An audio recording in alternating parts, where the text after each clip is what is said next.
भारतीय भाषा ग्रीष्मकालीन शिविर 25 जुलाई 2026 को एक कार्यक्रम किया गया है जिसमें झारखंड के विभूति हम लोग चलचित्र के माध्यम से देखेंगे।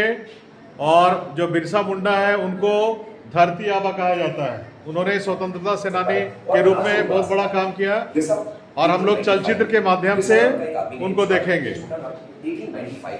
बिरसा नाम का एक आदमी ने झारखंड के छोटा नागपुर के जंगल और गांव में घूमना शुरू किया।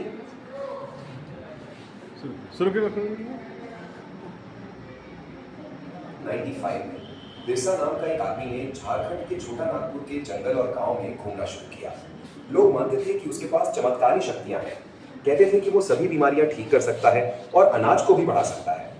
बिरसा खुद कहता था कि भगवान ने उसे अपने लोगों को परेशानियों से बचाने और दीकूस यानी बाहरी लोगों की गुलामी से मुक्ति दिलाने के लिए भेजा है। जल्द ही हजारों लोग उसके पीछे चलने लगे, ये मानते हुए कि वो भगवान है जो उनकी सारी समस्याएं हल करने आया है। बिरसा का जन्म एक मुंडा परिवार में हुआ था जो छोटा नागपुर में रहने वाला एक ट्राइबल समुदाय है। लेकिन उसके अनुयायी में उस क्षेत्र के अन्य ट्राइबल जातियां जैसे संथाल और उरांव भी शामिल थे। ये समुदाय ब्रिटिश शासन के नीचे आ रहे परिवर्तन और चुनौतियों से असंतुष्ट थे। उनकी पहचानी हुई जीवन शैली खत्म होती दिखी, उनका जीविका खतरे में था और उनका धर्म भी जोखिम में लग रहा था। बिरसा ने इन समस्याओं का समाधान ढूंढने का संकल्प लिया और उन बाहरी लोगों यानी दीकूस के खिलाफ सवाल उठाए जो स्थानीय लोगों को गुलाम बना रहे थे। साथ ही ब्रिटिश नीतियां ट्राइबल जनसंख्या को कैसे प्रभावित कर रही हैं, इस पर भी सवाल उठाए। 19वीं सेंचुरी तक भारत के ट्राइबल समुदायों के रीति रिवाज ब्राह्मणों द्वारा निर्धारित रीतियों से काफी अलग थे। इन समुदायों में जाति आधारित समुदायों जैसे तीखे सामाजिक विभाजन नहीं थे और एक ही जाति के सदस्य अक्सर अपने आप को एक जैसे रिश्ते से जुड़ा मानते थे। लेकिन इसका मतलब ये नहीं था कि इन जातियों के अंदर कोई सामाजिक या आर्थिक अंतर ही नहीं था।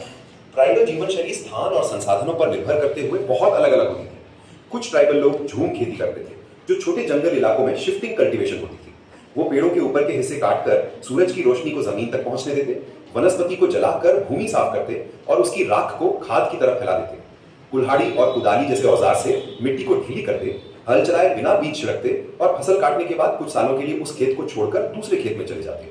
ये पद्धति पूर्वी और केंद्रीय भारत के पहाड़ी और जंगल इलाकों में आम थी और ये उनकी जीविका के लिए जंगल में आजाद घूमने पर निर्भर करती थी।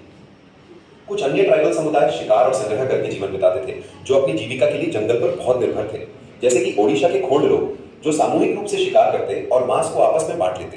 साथ ही फल और जड़ें संग्रह करते और साल और महुआ के बीजों से निकले तेल से भोजन पकाते।